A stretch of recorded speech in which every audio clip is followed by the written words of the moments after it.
Hello everyone. In past videos we have talked about elements and molecules as well as compounds.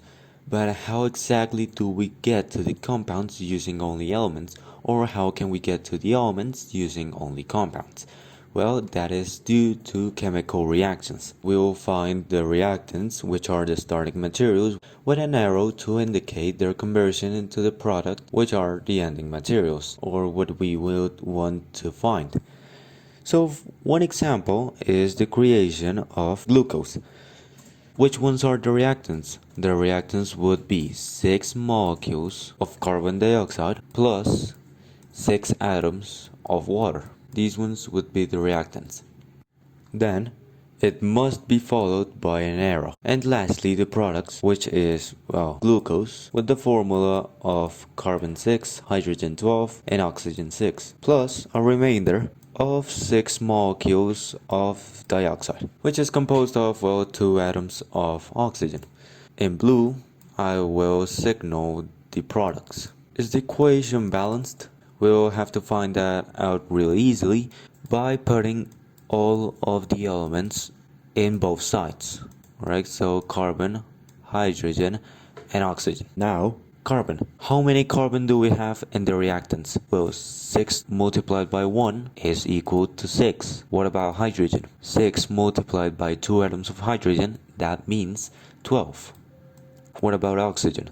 6 multiplied by 2 atoms of oxygen means 12, and 6 by 1 means 6. 6 plus 12,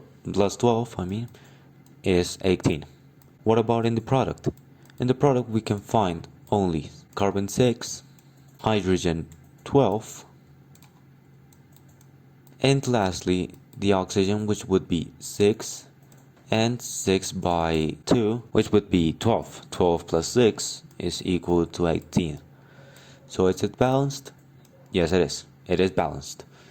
So, as a quick reminder, let's say for example we have dioxide, right?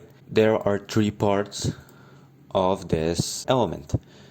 Here we will have the molecule. This is the number of molecules it will have. In this case, since it is a blank space, we can know that it has 1 molecule. Now, what about the element? The element, is in this case oxygen. And what about the 2? The 2 will be the atoms.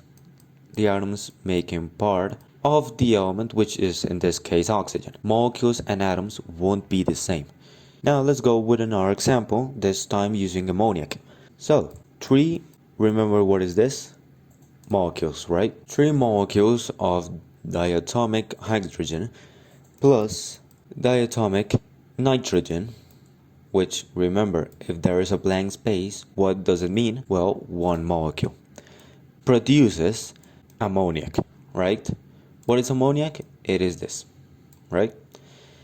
So, what happens in this case? There's a double-sided arrow, right? What does that mean?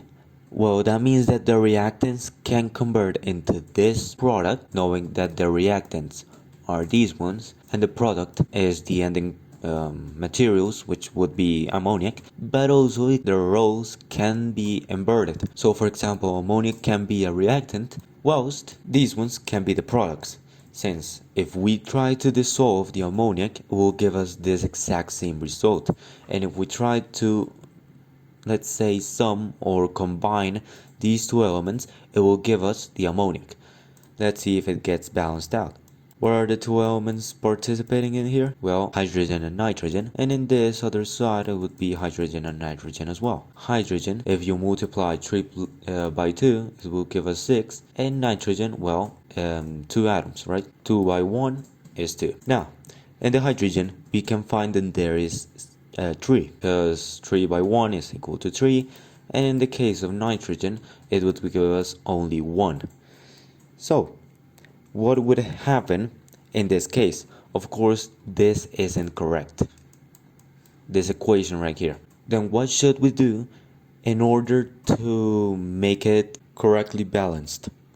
Well, let's start writing again the reactants, the starting materials we have, followed by a double-sided arrow, and lastly the ammoniac we have. We cannot Remember, we cannot change the atoms. It is a rule.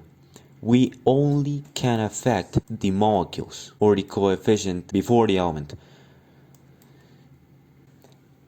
What number must we multiply these two values in order to achieve these other two values? Well, 6 divided by 3 in the case of hydrogens is equal to 2, right? So that means that 2 by 3 equals 6. Therefore, we can conclude that the answer would be 2 molecules of ammoniac creates us 3 molecules of diatomic hydrogen plus diatomic nitrogen and vice versa.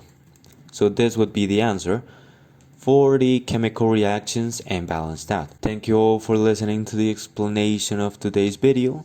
I hope I can see you again. Take care, and as always, any questions in the comments below. Goodbye.